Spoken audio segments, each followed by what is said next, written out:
Okay, what we have here is the Remus 84mm twin tip axle back exhaust. I'm going to be doing a cold start.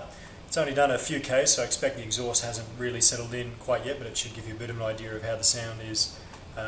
Not too loud, but subtly different from stock, so here goes.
There you have it. That's the Remus 84mm twin tip exhaust on a BMW E82 135i.